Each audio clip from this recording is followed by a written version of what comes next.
আমিও বাসা থেকে বের হয়েছি আর দেশেও গন্ডগোল শুরু হয়ে গেল। তুচ্ছ ঘটনাকে কেন্দ্র করে মানুষ মারা গেল। কিছুক্ষণের মধ্যে পুরো শহর একদম থমকে গেল। জীবনের প্রথম ননদের ডিজাইন করা ড্রেসের মডেল হলাম, আর আজকের দিনে এত কিছু হইতে হলো। আসসালামু আলাইকুম। আজকের দিনটা আমার জন্য খুবই স্পেশাল ছিল। আমার ননদ আমার জন্য খুবই শখ করে থ্রি পিসটা বানাইছে, সাথে ইয়াররিং এন্ড হ্যান্ড ব্যাগও ছিল। আজকের দিনটা যেহেতু অনেক স্পেশাল, এই জন্য স্পেশাল ভাবে আমি একটু সাজুগুজু করতেছিলাম। ফার্স্টে যখন আমি এই লেন্সটা পরি তখন আমার চোখে একদমই স্যুট করতেছিল না, চোখ দিয়ে পানি পড়ে যাচ্ছিল। দেন আমি লেন্সটা চেঞ্জ করে নেই। যেদিন দেখবেন বেশি সুন্দর করে সাজতে যাবেন, যেদিন স্পেশাল ফিল করাতে চাইবেন, সেদিনই দেখবেন আপনার মেকআপটা সবচেয়ে বেশি খারাপ হবে। আমার ননদের ড্রেসের সাথে আমাকে ইয়ারিংও বানাই দিছিল যেন আমি ম্যাচিং করে পড়তে পারি, বাট আমার লাগটা এতই খারাপ। আবারও আমার এক কানের ফুটা বন্ধ হয়ে গেছে, যার কারণে আমি আরেক কানের দুল পড়তে পারলাম না। আপনারা যদি আমার মতো এরকম কাস্টম করা স্টিচ 4 পিস নিতে চান তাহলে এক্ষুনি নক করুন এসে স্পার্কেল ফেসবুক পেজ। এই 3 পিসটা যদি আপনারা নেন তাহলে কিন্তু সাথে ম্যাচিং করা ব্যাগ ও ইয়ারিংও পেয়ে যাবেন। আমরা বাসায় থেকে মমইনে যাওয়ার পথে মাটিডালি রোডে হঠাৎ করে খুব জ্যাম লেগে যায়। প্রায় 1 ঘন্টা যাবত আমরা এখানে বসেছিলাম। পরবর্তীতে জানতে পারলাম ভাইয়ের সামনে বোনকে টিচ করায় ভাই রেগে যাওয়াতে এটা নিয়ে অনেক হাতাহাতি হতে হতে ভাই এক পর্যায়ে মারা যায়। তুচ্ছ একটা ঘটনাকে কেন্দ্র করে একটা মানুষের জীবন নিমিশেই শেষ হয়ে গেল।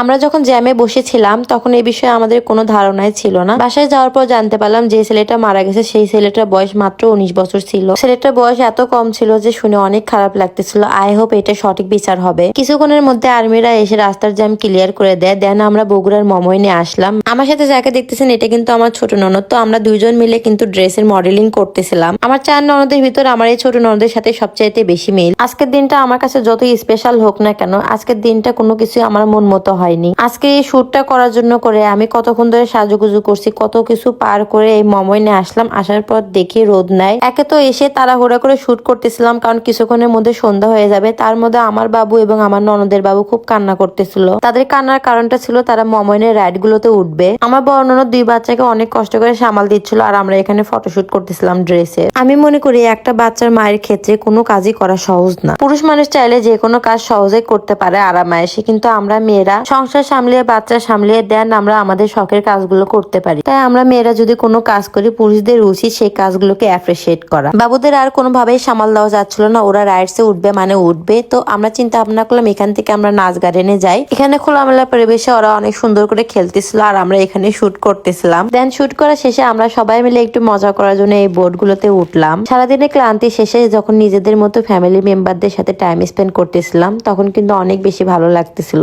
দেখবেন জীবনে যতই বন্ধু বান্ধবদের সাথে ঘোরেন না কেন, পরিবারের সাথে ঘোরার মজাটা একটু অন্যরকম হয়, অন্যরকম শান্তি পাওয়া যায়। অনেকদিন ধরে ফুচকা খাওয়া হয় না, রোডের পাশে বসে থেকে ফুচকা খাওয়ার মজাটাই আলাদা। আমার ফুচকাটা আসতে একটু দেরি হচ্ছিল দেখে সৌরভ আমাকে চটপটি খাইয়ে দিচ্ছিল। তো আজকের দিনটা আমার সারাদিন এভাবেই কেটে গেল। তো আজকের ভিডিওটা এই পর্যন্ত। সবাই সুস্থ এবং ভালো থাকবেন এবং আমাদের জন্য দোয়া করবেন। আল্লাহ হাফেজ।